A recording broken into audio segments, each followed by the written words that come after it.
जैसे कि आपको मालूम है कि मध्य प्रदेश में चुनावी बिगुल बज चुका है और हम सबसे पहले चुनावी कवरेज के लिए मध्य प्रदेश के ग्वालियर शहर में पहुंचे हैं। वो ग्वालियर शहर जो अपने ऐतिहासिक धरोहरों के लिए जाना जाता है। सबसे पहले हम रानी लक्ष्मीबाई की समाधि पर पहुंचे, हमने प्रणाम किया और उसके बाद रानी लक्ष्मीबाई से संबंधित एक अखाड़ा है जो मुगलों के समय से है और आई थिंक अकबर से, जो मुगल बादशाह अकबर से पहले का जो अखाड़ा है, हम सबसे पहले वहां पहुंचे हैं और हमारे साथ उस अखाड़े के महाराज हैं स्वामी श्री राम सेवक दास जी महाराज। तो आज हम उनसे चर्चा करेंगे। हम सियासत को लेकर चर्चा नहीं करेंगे, हम रानी लक्ष्मीबाई और मुगलों के संबंध रहे हैं और इस अखाड़े के लिए सरकार जो इसमें मध्य प्रदेश में चाहे कांग्रेस की रही या बीजेपी की रही, उनने इस अखाड़े के लिए क्या किया है। तो जैसे कि हमारे साथ हैं महाराज जी, तो उनसे सबसे पहले सवाल हमारा यही रहेगा, अखाड़ा कितना पुराना है। महाराज जी से अकबर बोल सियावर राम कृष्ण देव की जय। ये अखाड़ा 700 साल पुराना अखाड़ा है और अखाड़े की जो द्वाराचार पीठ है, निर्मोही अखाड़े की ये द्वाराचार पीठ है और ये द्वाराचार पीठ 700 साल पुरानी है। जब अकबर की फौज रहती थी ग्वालियर पे, उस यहाँ घोर जंगल हुआ करता था ग्वालियर में, केवल सौर रेखा नदी थी और हनुमान जी स्वयं प्रकट हुए हमारे यहाँ। हनुमान जी वो हनुमान जी थे और बाबा गंगादास जी महाराज, बाबा श्री परमानंद दास जी महाराज भजन पूजन करते थे और अपना किसी को दर्शन नहीं देते थे और अपनी योग क्रिया द्वारा अपने शरीर को 3 हिस्सों में बांट देते थे और उसके बाद फिर दोबारा से अपना जीवित करके शरीर को अपनी योग क्रिया द्वारा फिर जोड़ जाड़ के उसके बाद फिर वो हवन करते थे। उनका हार भी था, जो हवन करते थे उस जो भभूति निकलती थी उसी को छान के एक बार पी के 24 घंटे में एक बार ही हवन करके पी के रहते थे।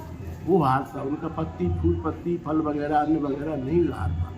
और जब मानव यहाँ घोर तपस्या करते थे, उसी समय मानव घंटा शंख बजा के आरती पूजा करते थे, तो यहाँ अकबर के फौजदार रहते थे किले पे। तो वो घोर जंगल में जब आवाज़ आती थी तो उनमें एकदम उनको लगता था कि कौन है यहाँ, ऐसा कौन आ गया। तो महाराज जी को देखने आते थे तो उनको महाराज जी को दर्शन नहीं होते थे, तो वो 3 बार 4 बार आए और बहुत भयभीत हो गए।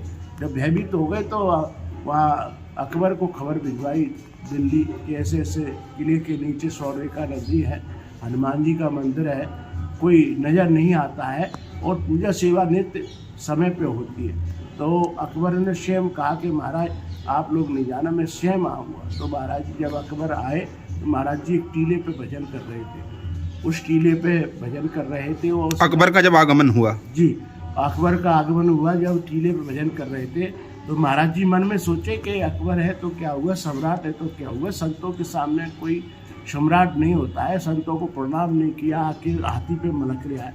तो उसके बाद महाराज जी ने उस टीले को इतना उठा लिया कि अकबर का सिर महाराज जी के पैर।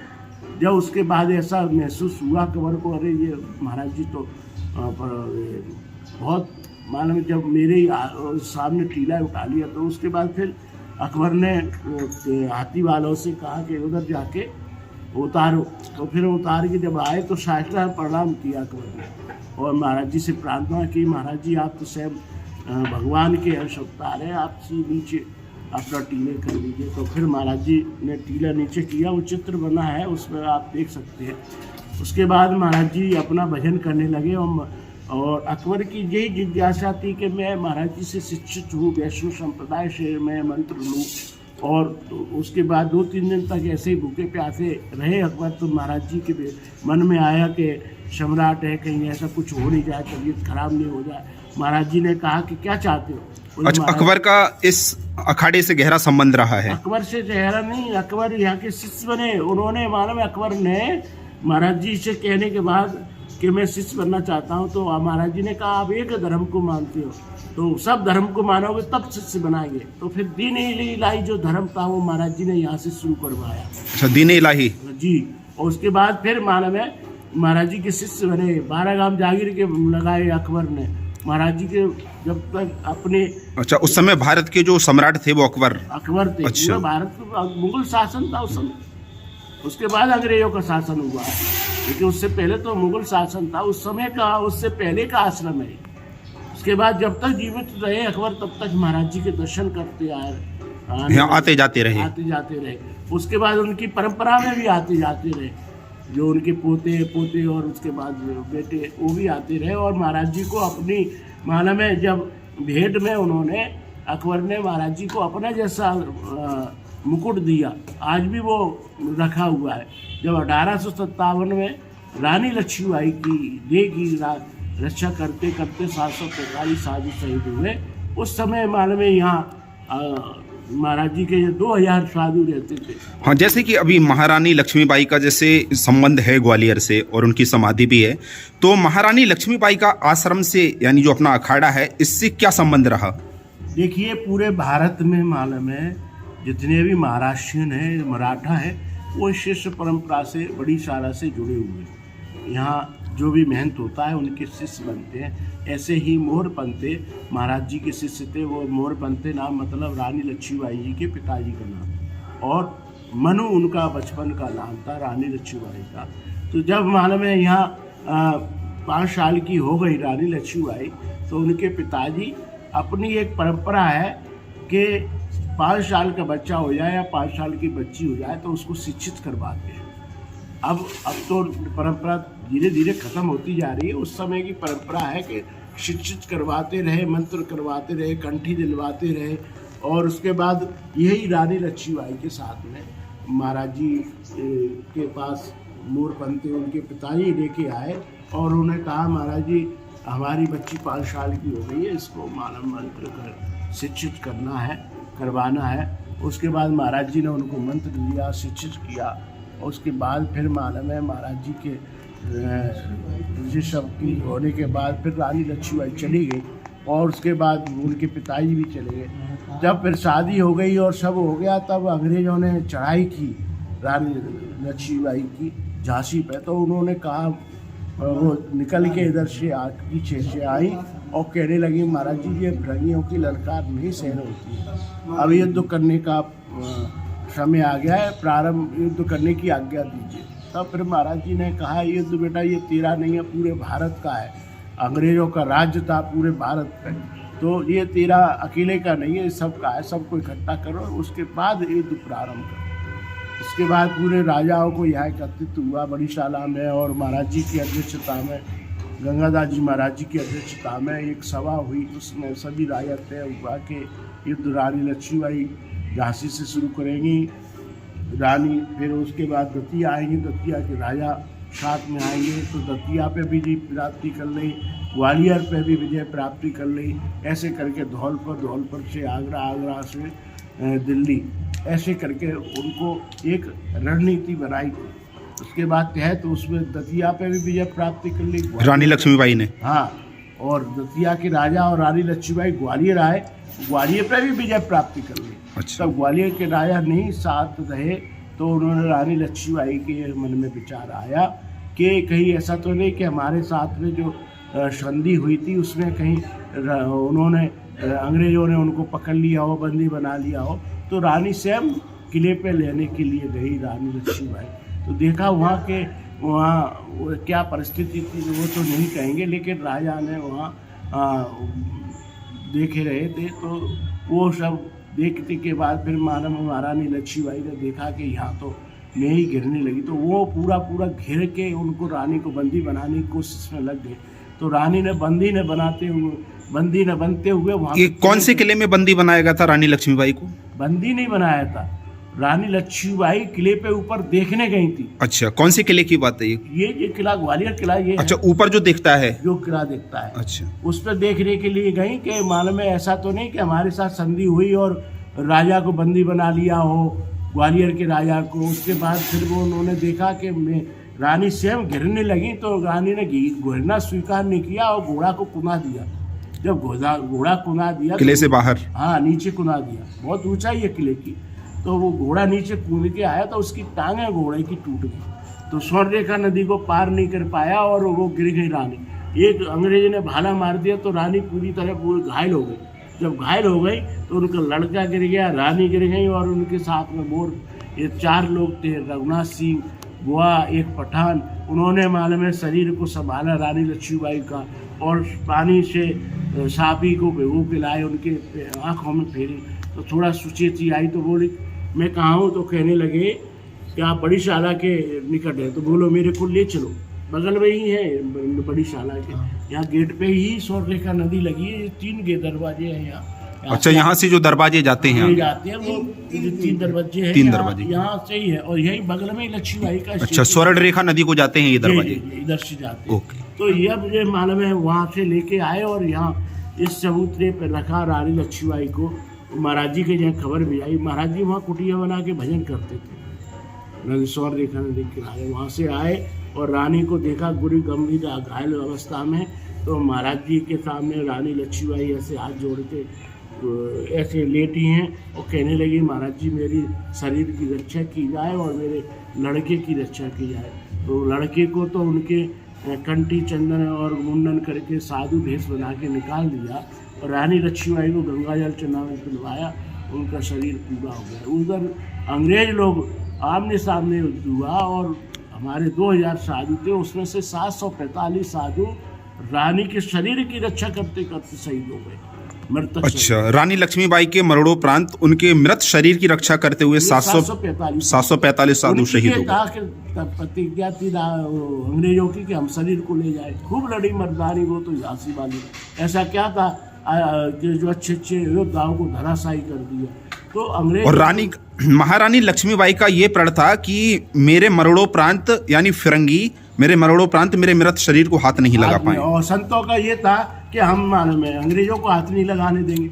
ये गुरुजी से उन्होंने क्या नाम है, गुरुजी ने प्रतिज्ञा की थी कि हाँ हम शरीर को। अच्छा, संत समाज ने भी ये दृढ़ संकल्प कर लिया था कि हम फिरंगियों को रानी लक्ष्मीबाई के जिस्म को हाथ नहीं लगाने देंगे। भारत की इज्जत चली जाएगी, इसमें मर बैठे। और 745 साधु शहीद हो गए। उसके बाद महाराज यहाँ से समूह बना के कुछ शहीद हो गए। तब जरा से साधु बचे, वो ले जाके एक चक्रू बना के वहाँ स्वर्णरेखा के किनारे ले गए, जहाँ समाधि बनी हुई है। समाधि मालूम है जब मंदिर की अगले जो लकड़ी महाराज जी ने अपने वहाँ से निकाली कुटिया से और वो अग्नि संस्कार किया। समाधि भी पहले संतों ने ही बनाई लक्ष्मीबाई की। उसके बाद तो ये छतरी वतरी तो बाद में बनी है। पहले संतों ने वो बगल में वो सब पूरी जगह ये आश्रम अंतिम संस्कार करने के बाद समाधि संतों ने ही बनाई थी। लौट के बाद महाराज जी ने ही बनवाई थी। उसके बाद फिर उस यहाँ भारत तहस नहस हो गया। महाराज पूरा अखाड़ा हो जल गया। संत लोग माने में बचे कुछ अंग्रेज पीछे लग गए। तो छुपते छुपता है हरिद्वार पहुँच गए। वहाँ गंगादास जी महाराज, तो वहाँ से फिर अखाड़ों को पता लगा। तब अखाड़े वाले यहाँ गंगादास जी के महाराज के पास हर की पेड़ी पहुँचे। वहाँ से सबको लेके आए। यहाँ देखा महाराज 12 गांव जागीर के जब्त कर लिए। जो स्वर्ण पूरा था, हीरा जवाहरात खजाना था, वो सब लूट ले गए। उसके बाद मूर्तियों को खंडित कर दिया। और हमारी यही मांग चली आ रही है कि 1857 में 745 साधु शहीद हुए हैं। तो आने वाली पीढ़ी को पता चले, सबको पता चले कि ऐसा युद्ध यहाँ हुआ है, रानी की देह की रक्षा की। तो उनका स्मारक बना। अच्छा, स्मारक के लिए आपकी मांग है? मांग चली आ रही है। तो चलो, जैसे कि मुगल काल का ये अखाड़ा है और काफ़ी योगदान रहा है। मुगल बादशाह अकबर का भी आगमन हुआ, फिर महारानी लक्ष्मीबाई के शहीदी से जो इतिहास जुड़ा हुआ है अखाड़े का, तो उसके बाद जैसे कि हमें देखने से मालूम हो रहा है अभी तक ऐसा कुछ इतना बदलाव हुआ नहीं है। जिसकी भी सरकारें रहीं, जैसे कांग्रेस की रही हो या बीजेपी की रही हो, किसी सरकार ने इस अखाड़े के बारे में, आश्रम के बारे में क्या सोचा है? महाराज ये क्या है कि ये जो दीवारें देख रहे हैं केवल मार्बल वगैरह लगा दी। उसी अकबर के समय के आश्रम की स्थापना हुई थी, उसी महाराज जी के समय की, तब से ही ये बना हुआ था। ऐसा नहीं है कि कोई भी शासन ने या सरकार ने कोई, ये स्वयं एक अखाड़ा है। इसमें मालूम है शासन प्रशासन के कोई कुछ नहीं आज तक सरकार ने सोचा। सरकार और तो और जमीन जायदाद भी जो घिर गई है उसमें भी मदद नहीं करती निकलवाने में। अच्छा, जैसे कि अभी जो बना हुआ है, ये हमें जो पूरा स्ट्रक्चर जो बना हुआ दिख रहा है, ये अकबर के टाइम का बना हुआ है? अकबर के पहले का बना हुआ है हमारा। अच्छा, उसके बाद से इसमें कोई बदलाव नहीं किया गया है? नहीं किया गया। अच्छा, दोबारा नहीं बनाया गया है इसको? नहीं बनाया है। तो गुम्मट बनता नहीं था उस समय, तो गुम्मट नहीं बनाया भगवान का। अभी तक गुम्मट वैसा ही है। अच्छा, मंदिर के ऊपर उसके? हाँ, जो शिखा बनती है ना गुम्मट, वो नहीं है। वो उस समय नहीं बनते थे। मुगल शासन में गुम्मट बनाने की इजाजत नहीं थी। अच्छा। तो आज भी वो ऐसा ही रखा हुआ है, अभी तक नहीं बना। तो स्मारक को लेके जैसे कि मध्य प्रदेश की सरकार से या भारत सरकार को कभी कुछ ऐसा लेटर लिखा हो आपने, अभी तक ऐसा हुआ है? कई बार लिखा है। उमा भारती जी तो भूमि पूजन कर गई। वर्तमान में यहाँ पवैया जी मेला लगाते रहे, उन्होंने कई बार घोषणा की कि हम स्मारक बनाएंगे। और महापौर जो अभी सांसद हैं यहाँ के शेजवलकर साहब, वहाँ वो भी वो पार्षद वो रहे, क्या नाम है, महापौर रहे। उन्होंने भी घोषणा की कि मैं भी बनवाऊंगा। तो उन्होंने अभी तक कोई न किसी ने स्मारक बनाने की नहीं की। घोषणा तो की लेकिन बनवाया काम किसी ने नहीं किया। अच्छा, तो जैसे अब क्या उम्मीद लगा रखी है आपने? अब हमने तो अभी प्रधानमंत्री श्री नरेंद्र मोदी जी को भी लेटर भेजा था कि इसमें मालूम है यहाँ जो 745 साधु शहीद हुए, भारत की पहला स्वतंत्र संग्राम में रानी की देह की रक्षा करते करते उनको जो अमृत महोत्सव चल रहा था 75वां, उसमें इनको जोड़ा जाए। केवल मालूम है एक आश्रम के लिए नहीं, कोई सरकार के लिए नहीं, ये तो भारत की स्वतंत्रता के लिए शहीद हुए। रानी को, लक्ष्मीबाई को, पहला स्वतंत्र संग्राम को आप जोड़ के चलते हैं, तो उन साधुओं को भी जोड़ना चाहिए जिन्होंने उनकी देह की रक्षा की, अपने प्राण की आहुति दे दी उनके लिए। आज वो नहीं देते तो क्या अंग्रेज लोग उनसे रानी लक्ष्मीबाई बच पाती? ले जाते। लक्ष्मीबाई को बचाने के लिए, मृतक शरीर को बचाने के लिए तो साधुओं ने ही मदद की। अग्नि संस्कार भी गंगादास जी महाराज ने ही किया था अपने हाथ से। तो जैसा कि आप अभी देख रहे थे, हमारे साथ इस अखाड़े के स्वामी श्री राम सेवक दास जी महाराज थे, और जैसा कि इस अखाड़े के बारे में बताया, इस अखाड़े के इतिहास के बारे में बताया, और भारत के इतिहास से जुड़ा हुआ ये अखाड़ा यानी मुगल काल से, यानी मुगल बादशाह अकबर का यहाँ आगमन हुआ। फिर महारानी लक्ष्मीबाई से बहुत ज़्यादा यादें जुड़ी हुई हैं। महारानी बाई की यहाँ पे आप तस्वीर भी देखेंगे, जैसे कि ये तस्वीरें हैं, और ये महाराज जिन्होंने महारानी लक्ष्मीबाई के शरीर को यानी चिता को अग्नि दी थी, ये महाराज हैं। और ये बादशाह अकबर की तस्वीरें आप देखेंगे, जब बादशाह अकबर इन महाराज के समय में यहाँ पे आए, तो जैसे कि आप देखेंगे हाथी पे बैठे हुए महाराज शाह अकबर और ऊपर बैठे हुए टीले पे देखेंगे महाराज। तो दोस्तों जुड़े रहिए हमारे साथ चुनावी कवरेज के लिए। तब तक के लिए नमस्कार।